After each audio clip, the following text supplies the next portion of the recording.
Hey, great day, everyone. This is Jerisha Hawk. And I just got home yesterday evening from the My Taught You 2018 retreat. And when I tell y'all that it was a next level game changer and just like completely mind blowing, it's like an understatement. As you can tell, my voice is like halfway gone. But I'm going to be spending the next bit of time here chatting with you guys about the 12 biggest takeaways and lessons learned that I got from the My Taught You retreat, which was hosted by Myleik Teele, who is the founder and CEO of Curlbox, which is a natural hair subscription service. So if you want to learn all about it and figure out what are the lessons learned that I got so that you can actually incorporate that into your life, regardless if you have a business or not, stay tuned and we'll keep chatting. So one thing is, for guys who are new to me or here for the first time, or maybe you've been back and you always are rocking out with me, hello and welcome. My name is Jerisha Hawk.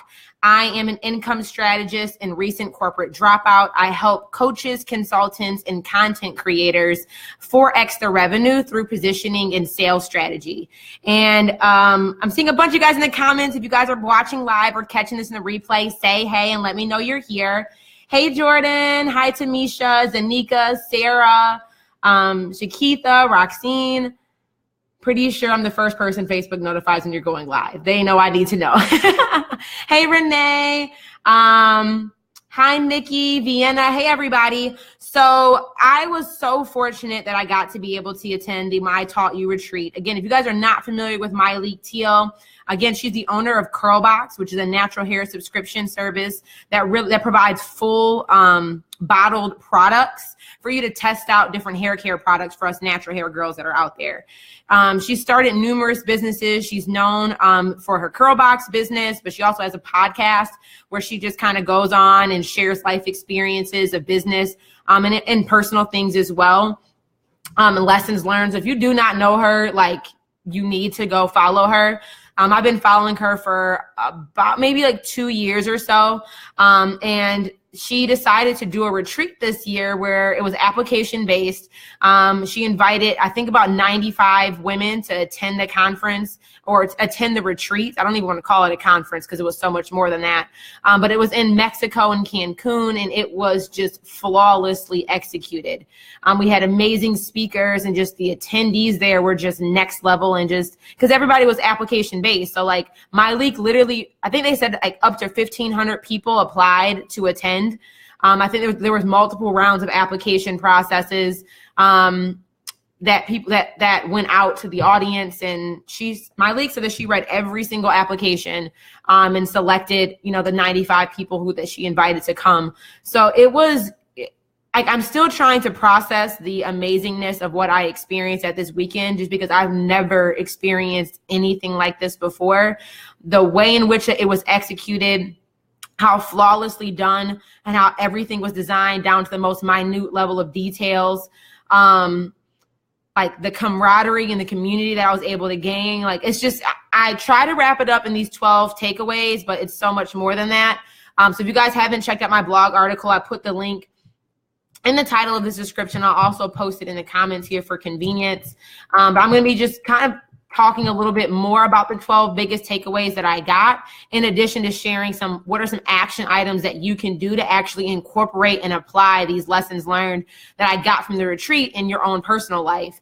And as we're going on, feel free to ask any questions that you guys might have in the comments, so on and so forth, so we can have a good discussion. Because this was like, it was the best experience I've ever had. And I'm just so thankful that I was able to experience this at the beginning of the year, and to just be part of the initial women that got selected to attend. Because it was just, it has completely risen my bar in regards to how I view, how I show up in the world, how my business is going to operate from a standpoint of just excellence, and just like what my expectations are now when I attend other events and conferences and retreats. Like, they showed out, honey.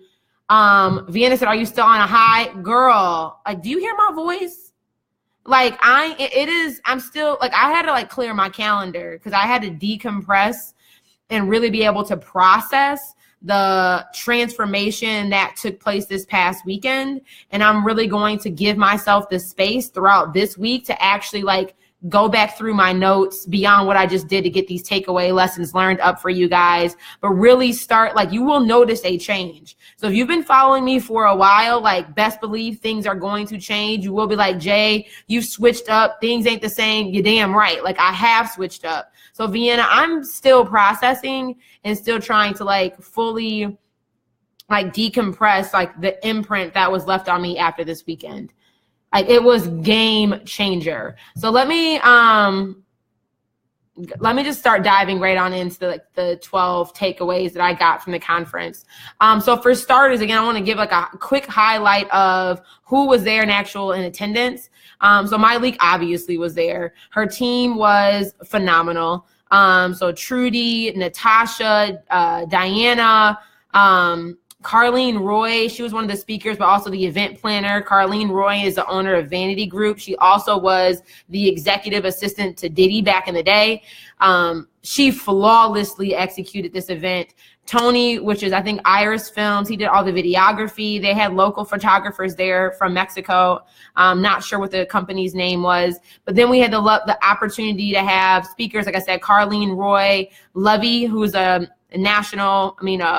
New York best time seller for her book, I'm Judging You. We had XO Nicole. We had Jen there, who was like a bit more behind the scenes of how my league actually is able to show up so polished and, amazing to us. She supports my league's business. We had Zim, who owns Travel Noir, and then Kalana, who's the editor for, I believe it was In Style. So these are the amazing women that we got to learn from. And again, I'm just recapping the 12 biggest takeaways that I personally got from the conference, just because it was just amazing. So the theme of the conference was limitless living. And if you guys don't know, my league came out with her journal this year, the Limitless Living Journal. And in the first few pages, she talks about like how she was able to transform her life to start living limitless. And that was really like the overall theme that we kept getting from the conference. And like I said, when I left, like, I just feel like the Hawk Hustle headquarters are about to like skyrocket. Like, everything is about to be on a new level.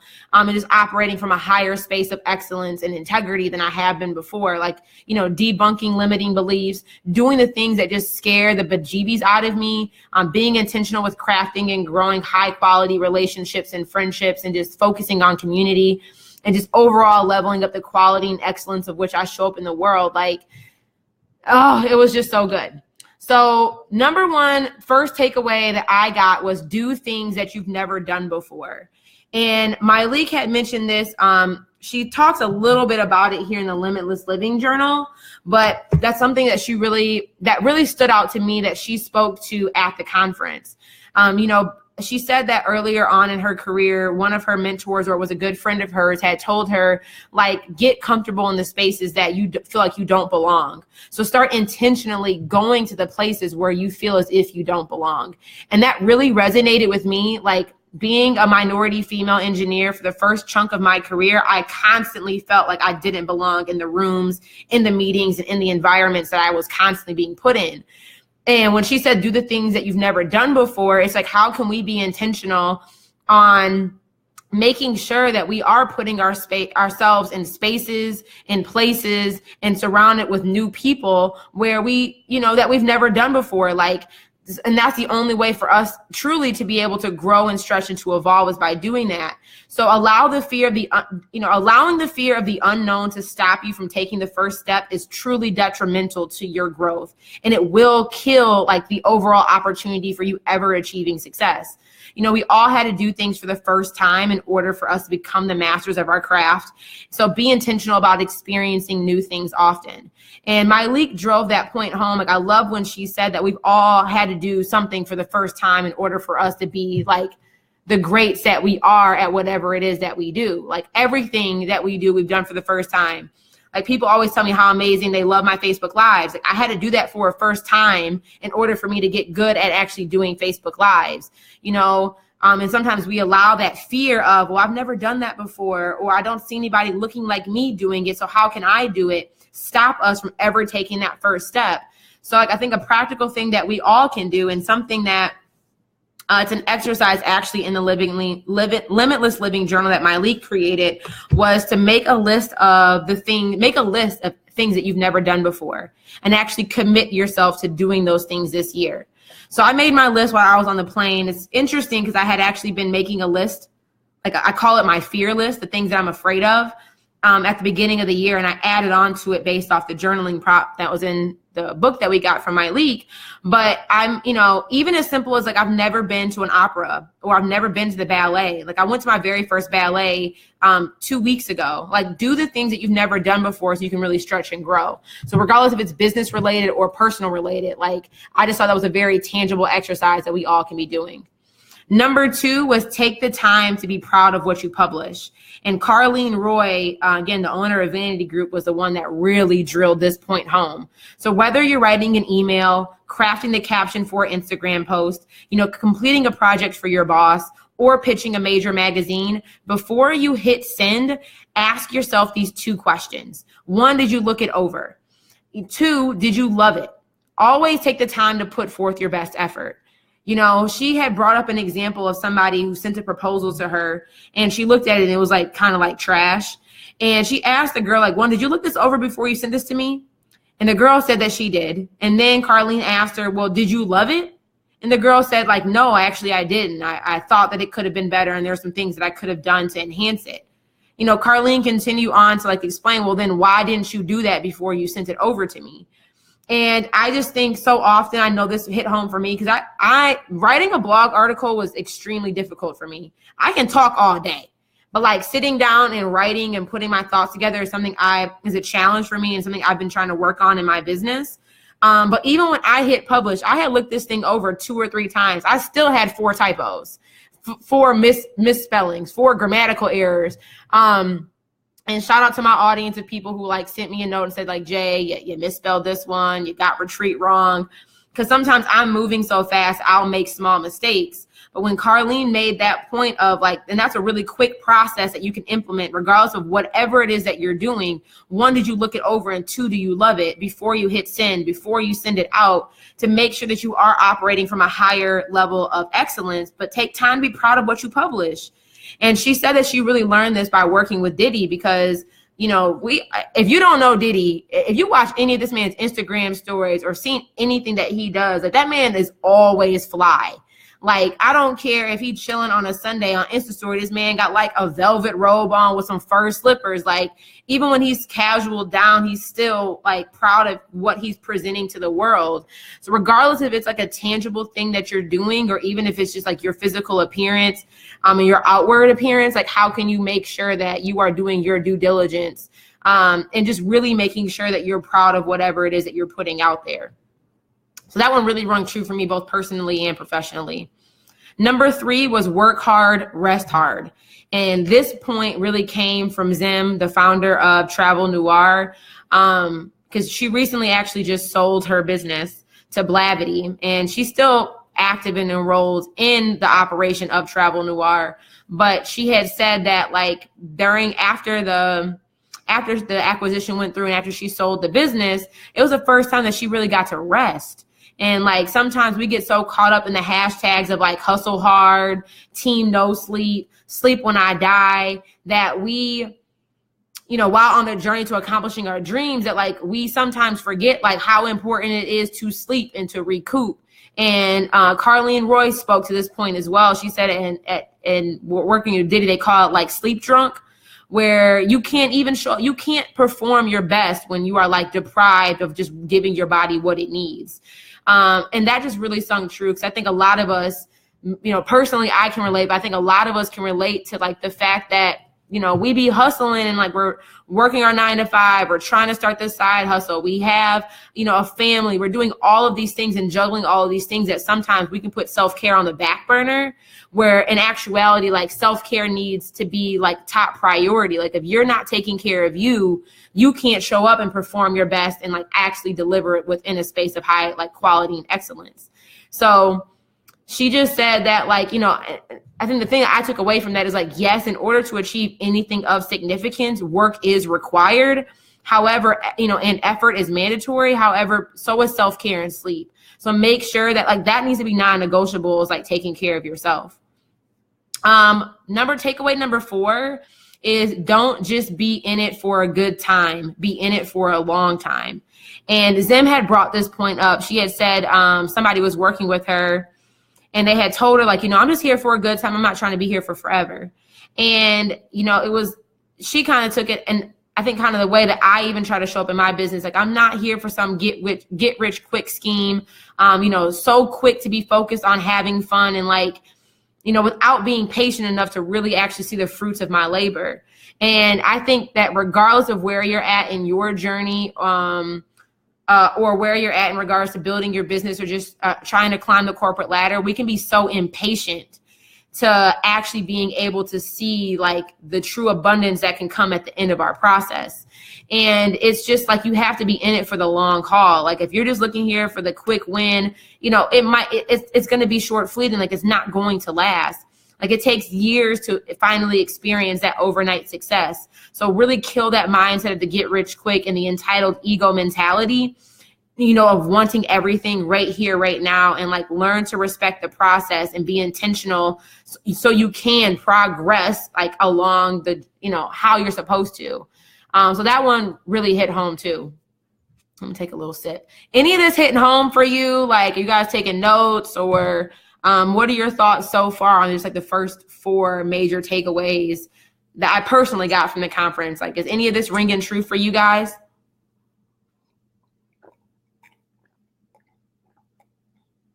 Let me know.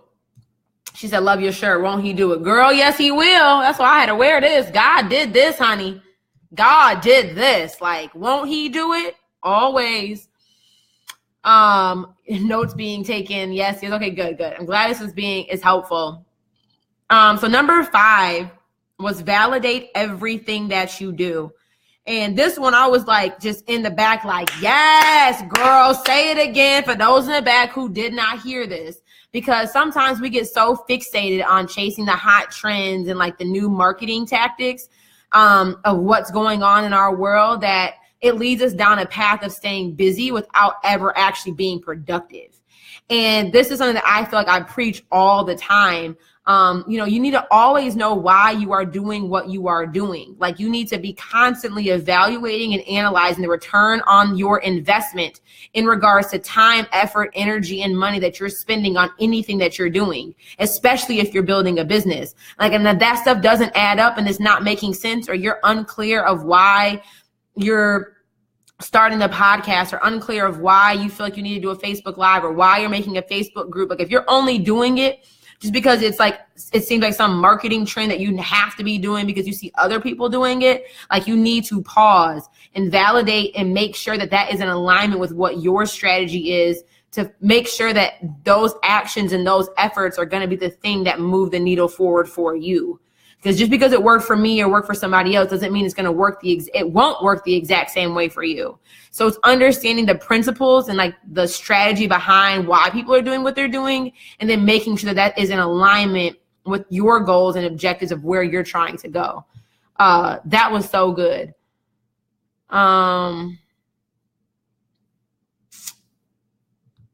So that one was like huge. And I feel like that's true even with like when you're trying to come out with like a business idea, like validate that. Just because you have a passion about an idea that you want to start a business around it, if you haven't validated the idea, like figured out what business model you're going to implement, figure out this shit's even going to make money, like you are wasting time. Like you are allowing yourself again to be busy without actually being productive, and you're never going to move forward. So this is a step that I see a lot of people miss, and especially business owners. I see this really, really heavy in the beauty and hair industry. Like people don't know their numbers. Like if you don't know what's actually making you money, what's consistently bringing in money for you, if there's a market for what it is that you're even selling, like if people are actually willing to even pay for the product that it is that you're trying to sell in your business, you are shooting yourself in the foot. Like in the foot. Like, oh gosh. So that's something that I harp on. Like in order for you to build anything that is sustainable and it has longevity, like you have got to validate everything that you are doing. Even the people in your life, the relationships you have, like the events you're attending, the conferences you choose to pay to go to, if there's no direct ROI for why you're doing it or why that person's in your life, like you got to scrap it. Or, well, I mean, I say you ain't got to scrap everything. I'm over here like, team slash and cut everybody. But what I'm trying to make is just make sure that it is in alignment with the strategy and the intent of where it is that you're trying to go. Number 6 is nurture and invest in relationships. And this probably was one that like rung true to my heart the most out of everything about this weekend, because, oh man, like so the quote, the caption that I put to this in the article or in the blog post, like, just know that's coming from my heart. And when I'm saying like this is totally how I've been and something I've been intentional on trying to adjust and change going forward in 2018. But like, being a busy boss and like doing all of the things like can leave us sometimes not texting back, sending people to voicemail, canceling those last minute lunch dates, and never actually making the time to connect with our girlfriends or to like actually start dating or to nurture our relationship with our spouse or our partner or just with our family. And while we're on a mission to fulfill our purpose, like we cannot forget the power of connection and the importance of relationships along that journey. So really take the time to follow up with your friends and check in with those that matter most. And this is something I think that was that was a common thread throughout pretty much anybody who spoke at the weekend. One thing that was kind of dope, like my league, all the presenters that she had were her girlfriends. So that was cool just to see, those are relationships. She didn't pay those people to be there. Like, they did that because they love my league and they're friends with my league. And like, I think about sometimes, especially like I'd say 6 months before 6 months ago, like I really struggle with this. And it's like, if you want to have good friends, or you say you want to have a good friend circle, like you have to be a good friend first. So one thing that my league mentioned just as a tangible thing that you can do is like every time that she travels and goes to a new state or to a new city, regardless of where she goes, she always tries to like connect with a friend who lives in that city for lunch or to catch up. Or like, just how can you take 30 minutes out of your week, whatever, and like just scroll through your contact list and like just send somebody a text that you haven't checked in with or chatted with in a while. So one thing that I did while I was on the plane ride home is I made a list of people that I will intentionally stay in contact with going forward this year. So I wrote down family members' names, like friends' names that I've known for years, new people that I just met at this conference, new people that I met at recent events last year. And I made, Jordan would be proud. I made a process like text, call, meet up.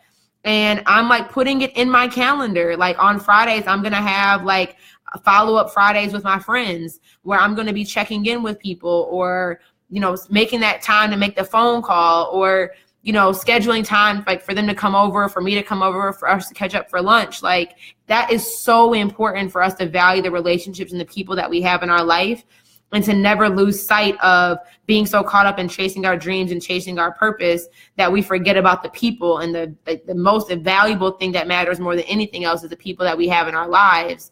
And I think the same thing even goes with like dating.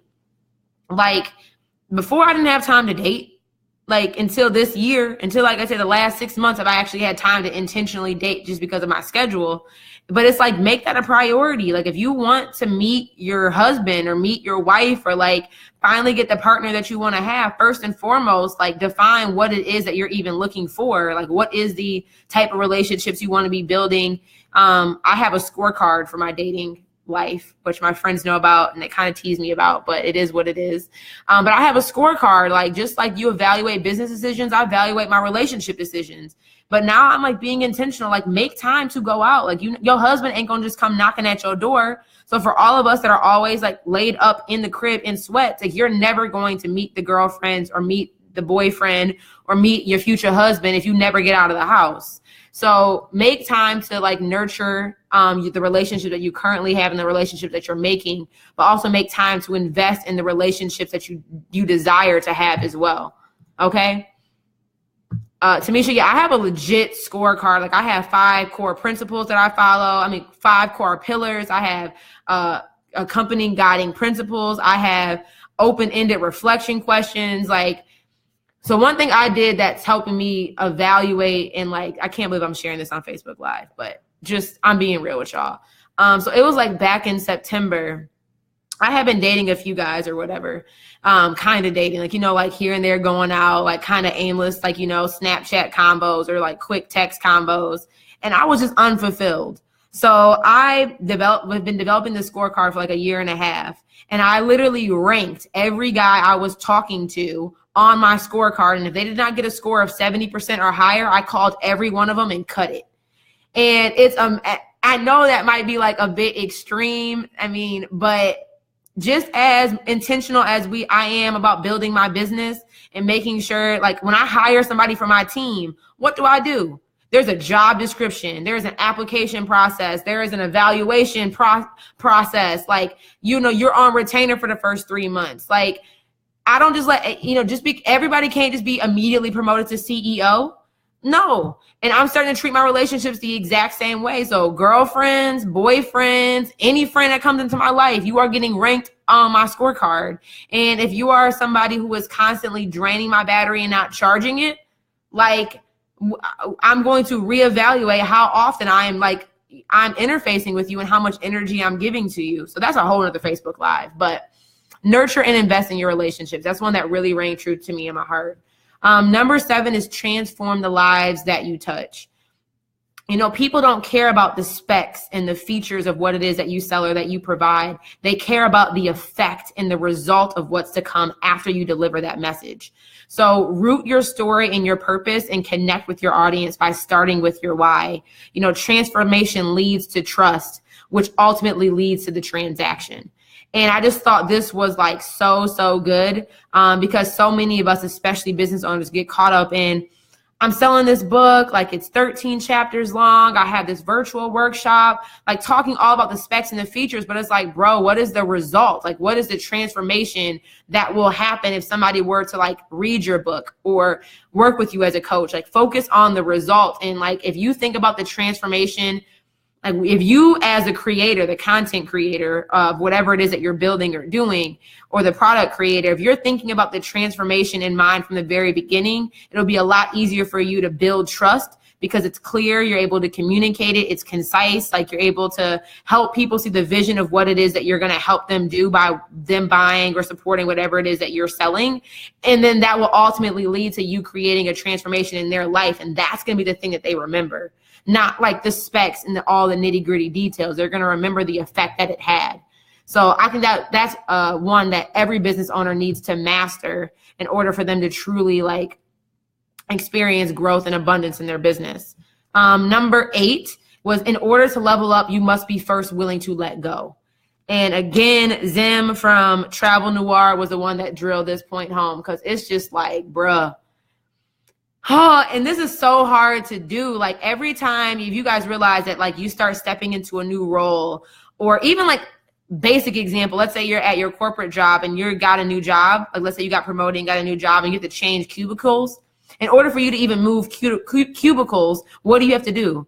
Go through all your garbage, go through all your junk, go through all your files, like identify what are the things that you need to throw away, let go of, that you're not going to be bringing onto your new job and into your new role. And I think that's like the best way to describe it, that like you just be surprised by how much baggage that we just accumulate through life naturally.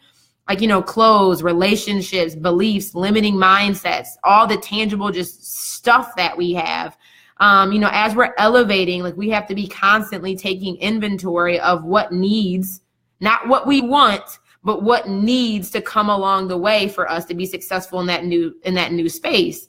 And it's not just about what more do we need to buy or what else do we need to do, but it's more about admitting what we need to let go of and then actually taking forth the steps to remove those things from our life so we can create space for the new like abundance that is to come. So that one's tough. And again, like I know we were just talking about relationships, but after I'll use this as another example. Again, I cannot believe I'm sharing all this with y'all. But hey, if it drives the point home, I'm all for it. So like I said, I had ranked everybody on my scorecard, called everybody up and canceled, like cut everybody off that was scored less than 70% on my scorecard. The next thing I did is I actually went through my closet and got rid of any clothes, any gifts, any belongings that those men had given me over the years. And, this is relatively difficult to do because men have the best sweatpants. So getting rid of those like $90 Nike sweats or like those $120 Jordan track jackets was a difficult thing for me to do. But in order for me to make room for like the blessing that I know, the God-fearing man that I know God has for me, I need to first let go of the things that are the energy, because those things are energy. Those things affect you. Like, even though I might be over homeboy, every time I put those pants on, even if it's for a split second, you still think about them. And for all the women out there who's like, no, I don't, you lying to yourself. Like, even if it's not a negative thought, like, you still think about it. And that's like not energy I want to be moving on with me as I elevate. So I got rid of everything tangible that would even remotely remind me of the past relationships that embodied like experiences that I didn't want to continue having. And y'all, God has been blessing me. Won't he do it with amazing men who've been along the way ever since I did that exercise? So just saying, limitless living, it works, okay? So that's a tough one, but one that I think is like really good for us to point out and recognize. Number 9 is when you aren't feeling your best, put on your best. And Kalana, the editor of InStyle, really drilled this one home. You'd be like, as much as you may love, and I'm speaking to myself on this one too, y'all. So this is something I'm going to be working on. But as much as you may love rolling out of the house in your sweatpants, hair tied, chilling with no makeup on, we have to always remember that we live in a world where reality is formed and shaped based off of perceptions. And you can't get this confused that like you can't get overly fixated on what people might be thinking of you, because people always are going to have an opinion. But again, it goes back to the point of being proud of what you publish, being proud of what you put out there. Like your appearance, how you do your hair, the glasses you wear, the nail polish color you choose to put on, the clothes you put on your body, the fragrance you put on is your perfume. Like that represents you, that represents your brand, and people are going to create their own perception if you do not guide them and teach them what perception you want them to build of who you are. So this is true on the outside world, like from physical experience and external, but also true for our internal selves. So like when you aren't feeling your best, like I am exhausted, y'all. Like the past 4 days, I've been getting good sleep, but like my body is worn because, we were going nonstop every day from like 9 to 2 a.m. And I did win the award of most lit. So y'all know I was like turned up every moment of the day. But it's just like still, even when you maybe not feeling your best, or maybe when you're sick, or like maybe just when your energy is down and you feel like crap because of a breakup or a tough conversation, like leverage fashion and wardrobe as a tool to like perk you up. So even when you are feeling down, you can still show up as your best self. And like, I wasn't feeling that great before I even left for Cancun, but that's why I went and got my nails painted red. Like that's something that I do that, when I wear red lips or red nail polish, it's something that always makes me feel more like feminine. It makes me feel bold and courageous. And like, it really makes me feel like my hawk hustle is on. So that's something that I do whenever, like, and I intentionally went and got my nails painted red because like I just wasn't feeling it. Like I was just feeling like my energies kind of sucked. But getting my nails painted red, every time I type, every time I text, every time I do anything, I see it and it makes me feel better. So I just love that point. It's something that we can all do, and it's a really small thing that we can adjust. Number 10 is no means not yet. And this is something that Miley, she's talked about this numerous times on the podcast, but one that, again, that really drove the point home this weekend at the retreat. Because sometimes when we get a no back, or we want to pop off at the person that didn't say yes to our proposal, or the client that said no, they don't want to work with us, we have to check ourselves. Like no just means not yet. And like when you hear that 2-letter word, like it simply just means one of these 3 things, okay? It means 1, you either didn't provide enough information. 2, you didn't provide the right type of information. Or 3, you didn't ask the right person. So instead of like popping off and taking it personal and like wanting to throw in the towel and like all this other stuff that we can tend to react to, which is coming from a space of ego, we need to regroup, reflect, and get back in the race. So like if you are out there trying to sell a service or offer a coaching program or something, and nobody says yes to your launch, like you did one of those 3 things wrong. You either didn't provide enough information, you didn't provide the right type of information, you didn't communicate it effectively, or you were speaking to the wrong audience. And I think like the way that she communicated that, you know, I added in a third point to that, the list of the two that she gave, like we can check ourselves and we need to be constantly checking ourselves. And I just love that point because in life, we are going to be getting thousands of no's. And if you're not getting a no, it means you're not putting yourself out there enough. But don't look at no as a failure. Don't look at no as like, something's wrong with me, and don't take that no personal. Just recognize that like there's something that you can improve on. Go back to the drawing board and like go enhance that and pivot and adjust and keep it pushing. Okay. This is so good. Yes. Awesome. That's true. Okay. Good stuff. I'm glad this is making sense. Number 11 is give attention to your active audience. And this is another one of the points I think I harp on all the time and one that I absolutely loved. And again, this came from Zim, who is the founder of Travel Noir.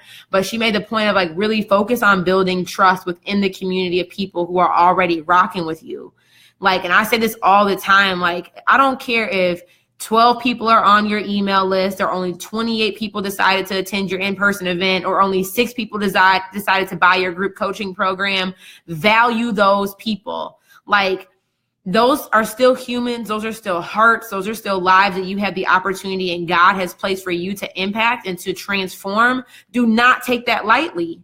Like, that is a responsibility. And sometimes we can be like, well, only one person showed up for my live, or like I only got 7 people on my email list, or only 6 people bought my thing. Like, that's still 6 human beings. Like, value those people and like pour into those people and provide the best experience you can for those people, because those people will become your raving fans.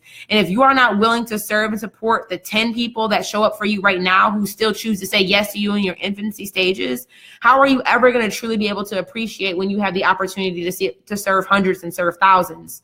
So, and this was a point made from Jen, but she said, develop a framework around what keeps people loyal and serve those who are showing up.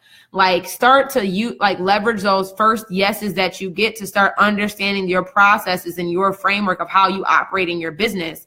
But start to understand why those people said yes to you and why they choose to keep coming back. Like, it's all about quality over quantity. And I think my business is a prime example for this, because it's like people say in order for you to make 6 figures, you have to have a significantly large email list or a significantly large following. And like, I just got to 2,000 email subscribers in the last part of 2017. You know, like I just got to 6,000 followers on Instagram while at the retreat at my Elite's retreat. I don't even know if I have 2,000 people who like my Facebook page. Like, my numbers are small in comparison to what my transactions are able to produce. Like, I made 6 figures in 6 months off of less than 2,000 people on my email list. So when people tell you that you have to have these big numbers, don't get so caught up in those vanity metrics, because who cares about being popular and being pretty if you're not profitable? And if you, like, let's say you only got 10 people on your email list. If those 10 people pay you $1,000 for your service, you making 5 figures. You're doing more money than the average person, period. Business or no business, like corporate job or entrepreneur. So give attention to your active audience. Pour love onto those people. Treat them the exact same way you would treat it if like it was Oprah that said yes to you or Obama that said yes to you. Like, all it takes is the one right yes to blow you up and for you to have that overnight success. So do not sleep on the people who are trusting you right now with where you're at, with the value that you're providing. Okay. Like, I cannot say that enough. Give attention to your active audience. And last but not least, point number 12 is money buys you freedom. And my leak is the one that said this. And I was just like in the back, like, yes, like, because I think some people will say, I think there's a fine line now. There is a fine line.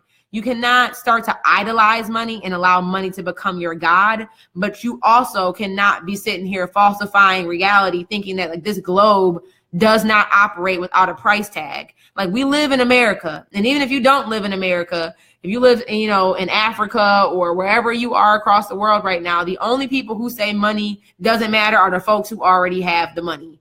Like, shift your perspective and understand that first and foremost, money is simply a tool. It is a resource that gives you access to create change quicker. So for those of you who are out here like, I want to start my nonprofit, I don't want to have a business, I'm not focused on making money, you have to realize that in order for you to make the change that you want to change within your nonprofit, what is required? You have to have money. If you're trying to help like young, Black kids from inner city be able to go to college, who gonna pay their tuition check? How are you gonna get the scholarship? If you're out here even trying to get funding, money is required for you to get funding to build your business. Like, money matters. And I mean, again, I don't want that to get confused with like, don't idolize money and don't allow money to become the God, but like, don't ever sit here and sleep on the fact that money is a resource and a tool that we all need, and it buys you freedom quicker. Like, in order for me to be living the lifestyle that I live now, which I truly believe that I'm finally living a life of freedom, where I have control over my schedule. Like, I wake up with no alarm clock. I don't put meetings on my calendar before 11 a.m. I'm able to just go to Mexico for 4 days and pay for that type of retreat without really batting an eye. What allowed me to have that freedom? Money. So like, in order for my curls to be popping and for me to be able to buy the curl products that I have to enhance my quality of curl poppage when I do live, what is required? Money. Money is just a tool. So we have to really break like that mindset of having money is bad, making money is bad, asking for the sale is bad, negotiating a raise in our salary is bad. It's not. Like, that is the door, the gateway that will allow you to have more access to freedom and opportunity for you to actually create the change and the purpose in which you want to have. So, and I think, and so that's just my thought process. You need to be understanding the ROI of what you're doing, but we understand that we live in a world where everything comes with a price tag. So don't be afraid to ask for more, to fix your lips for the sale, like collect those coins. I can't even harp on that enough. So those are the 12 biggest takeaways that I got from attending the 2018 My Taught You retreat. I would love for you guys to pop in the comments and let me know like which one of those takeaways spoke to you the most. Feel free to share your thoughts. If you want to read the article, because I know a lot of you guys are taking notes, it's already like done and in the blog article. You can just click the link in the title or click the link in the comments.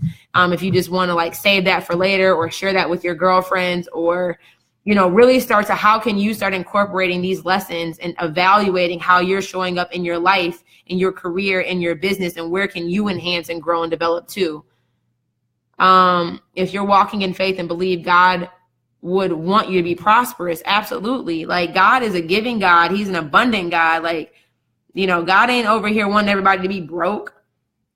Linda said number 5 and number 10 were her favorites. I got a lot of people telling me number 11 was a favorite, number 8, number 12.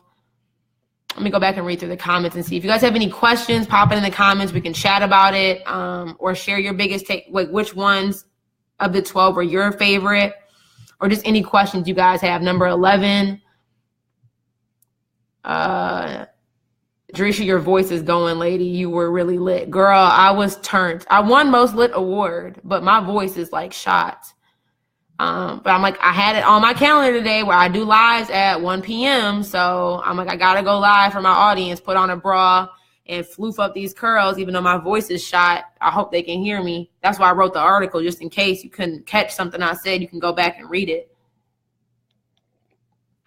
Lashana, if you want the full list, just click the article, click the link, and all 12 of them are posted in the blog article. So you can just click the link in the title or the link that I just put in the comments, and you can download it, print it, put it up on your wall. Like, this can become now your ethics of excellence, whatever you need to do, but it's in the blog article. Vienna said, take time to be proud, do things I've never done before, and validate my ideas. Yes. Number 8, but it's so hard. It is, girl. It is tough out here.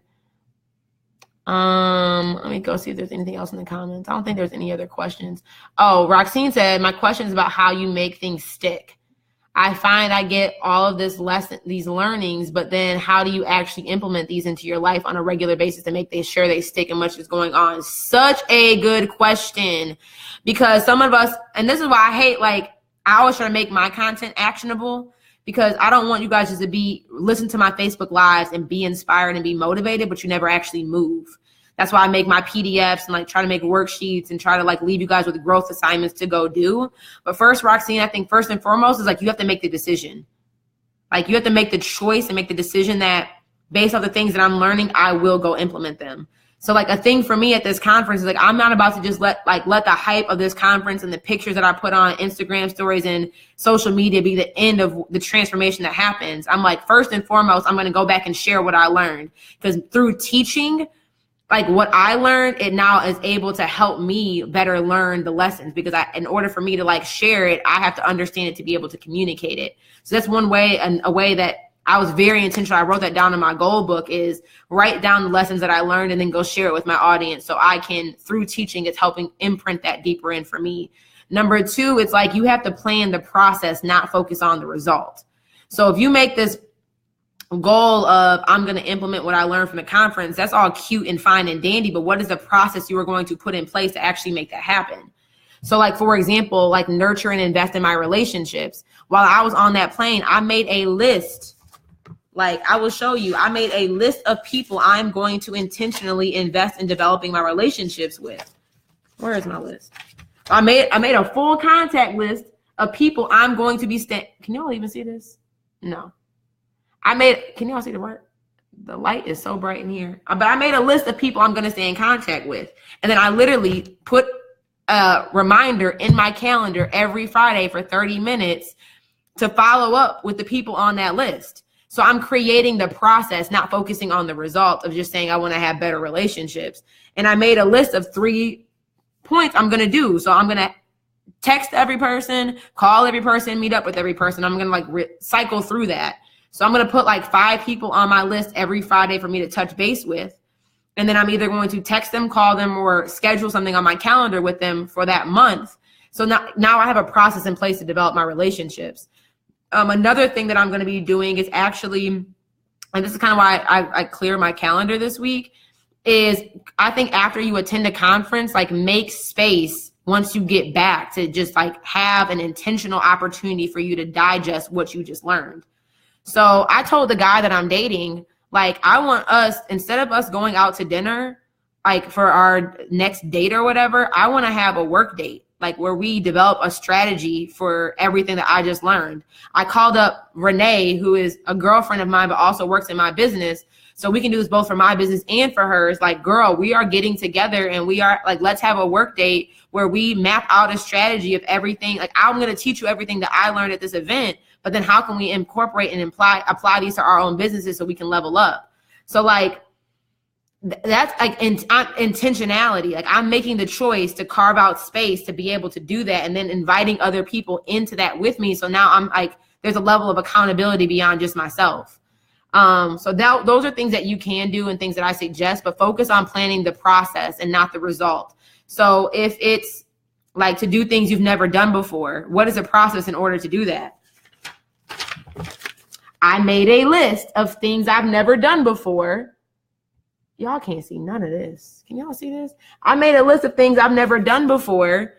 And now I'm about to go figure out how to go do those things. Like I said, I never have been to the ballet. I went to the ballet 2 weeks ago. I want to go to the opera. I'm going to go find an opera and go to the opera. I'm never been to like an art class, like not in my adult life. So I Googled adult art classes, and I invited like a couple of my friends. And on Friday, I'm going to an art class. Like, make a list of the things like you have to. So the whole point here is plan the process, not the result. So whatever end goal it is that you want to achieve, write that down, but then reverse engineer that. Okay, what are the steps I have to take in order for that to come to fruition? Oh, Samantha, thank you. So does that make sense? And Linda, like, I want to go see Misty Copeland, which is on my bucket list. Misty Copeland, I've never seen a black ballerina. And when I got discovered of Misty Copeland, like, I'm like, I want to go see Misty Copeland perform one day. What did my mentor Linda do? She sends me a hot text like a couple weeks ago saying, girl, we got tickets to go see Misty Copeland with Romeo and Juliet. You coming or no? She didn't even know it was on my goal list, but I had wrote that down like a year and a half ago. I'm about to go see Misty Copeland doing her ballerina black girl magic slay on stage for Romeo and Juliet. And I don't know if I'm allowed to holler at the ballet, but at some point, best believe I'm going to be hollering for Misty Copeland, okay, in black girl magic. So plan the process. Is it Natifa? How do you level up your friend circle? Another very, very good question. I think first and foremost is you need to take inventory of who is in your friend circle. So I did this exercise at an event I was speaking at back in September. I think Vienna, you were there. But I had make a list of the top 5 people you talk to the most. So whether it's through text, phone conversations, in person, make a list of the 5 people you talk to the most, you interact with the most, that really like you spend the most time with. And then I want you to rank those 5 people based on these 3 categories. Does this person energize, like, does this person charge your battery or drain your battery? I can't remember my 5 things that I did. I have to find that. But basically it was like, does the person edify you? Like, do they educate you? Are they your cheerleader? Like, do they root you on? And Zanika, do you guys remember what I asked y'all to do? I said, are they your cheerleader? Do they connect you with, do they connect you with resources? Do they like believe in you? Do they bring value or do they take value? Like basically like, or I guess a more simple way to do this is I like to view myself as an iPhone. Okay. We're all iPhones, guys, or smartphones. Your battery is either being charged or it's being drained. It's never just sitting on 42% for forever. Some people, you might be like in power saver mode. So your battery is dying, but it's just dying slower. So sometimes it's hard for us to recognize or see that. But maybe just put down the 5 people who you spend the most time with or talk to the most and evaluate them based on the battery charger reference. Do they charge you most of the time? Meaning like when you're around them, they make you feel better. They energize you. They push you towards your purpose and passion. Like they help you believe in yourself when you don't believe in yourself. They're connecting you with resources, inviting you to events. Like they're a positive influence on your life. Are they in the battery saver mode where they're draining, but they are draining slowly, so it's maybe not a terrible thing? Or do they legit like suck the life out of your battery? Like when you leave them, your energy drops. They're always negative. They actually like hanging out with them detracts and deters you from the goals in which you want to achieve. And I think this goes back to like my scorecard reference. Like make a list, make a priority list of like how the type of relationships you want to be in. And then rank people against your scorecard, and anybody not on it, like cut it.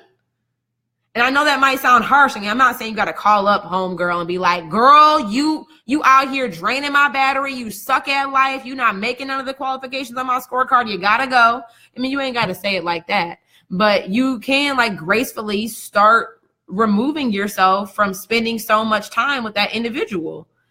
So I think first and foremost is like you need to take inventory of the people who currently you call friends. And then like for me, after this weekend, it's going to be tough. I ain't hanging out with everybody. Everybody can't come over my house. Everybody can't be in my inbox. Everybody is not getting phone calls from me.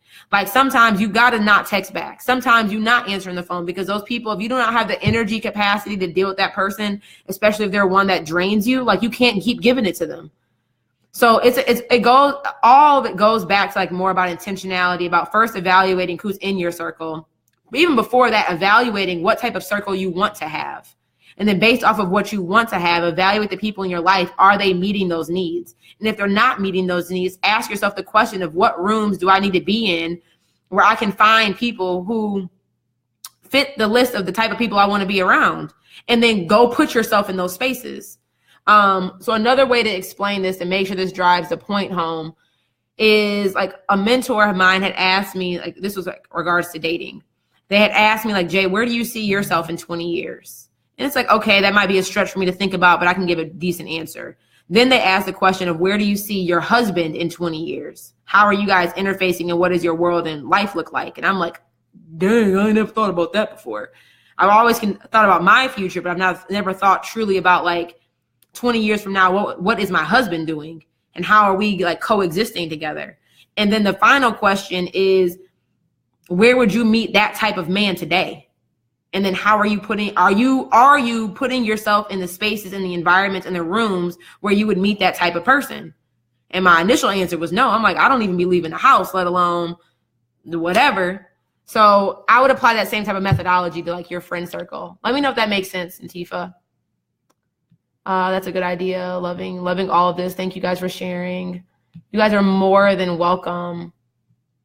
Totally makes sense. I'm at worst at creating a bucket list, but who wants to miss out on all that is of life? Like, I think so many of us live life forgetting that like we have an expiration date. So many people are just living through life and going through life aimlessly, like zombies. Like life, we have an expiration date on our life. Every single one of us is going to die. So like for you to sit here and not be living your life, like, so my quote for the year now is like, I'm living my best life. So if I go into an environment or get invited somewhere, my first question is, am I going to be able to live my best life doing this by saying yes? If the answer is no, I'm not going. I'm not hanging out. I'm not doing it. Like we have an expiration date, guys. We are going to die. What are you waiting for? Like your life could be gone tomorrow. And for you to sit here and like, would you be happy if you died tomorrow with what you've been able to do? Would you have regrets? Like we gotta allow, like, I know that's sucky, maybe like morbid to say, but it's fact and it's reality. And it's something that for me, at least, like, what allows me to keep progressing forward, because it's like I don't want we have a short life. Like I hope I live long, but like time moves quickly. Like I can't believe y'all believe it's already about to be February. Like 2018 just happened. Y'all better start living now.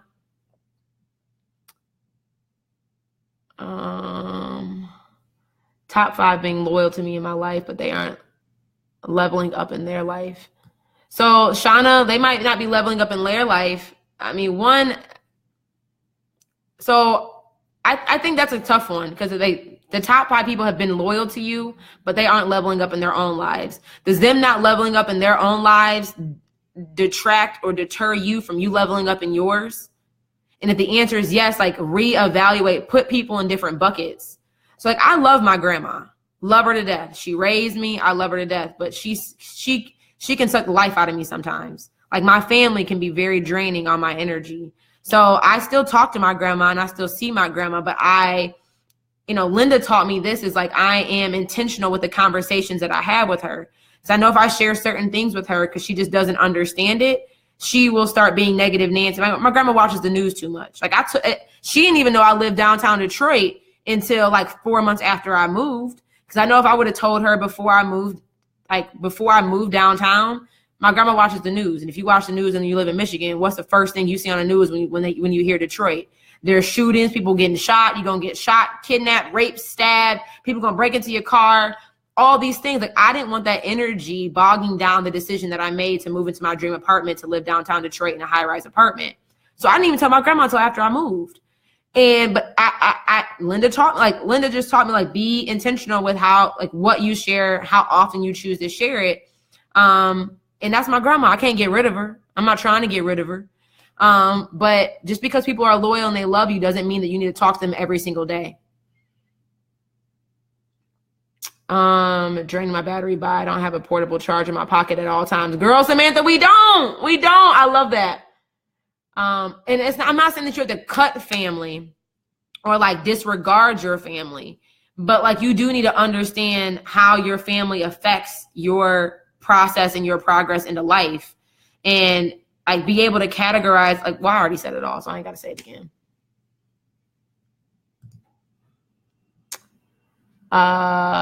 Thank you so much for this confirmation. Let me see if there's any other questions. Many people don't know their purpose. So I think one thing you may not know your purpose, and that's okay. Like sometimes we expect God to give us the answers when we want them, how we want them, like right now. And sometimes you are not ready for God to truly reveal what your purpose is yet, because if he revealed what your purpose was, you may not be able to fully manage and maintain the purpose that he has for you. So I think it's okay that you may not know your purpose right now, but are you in active pursuit? Are you in motion?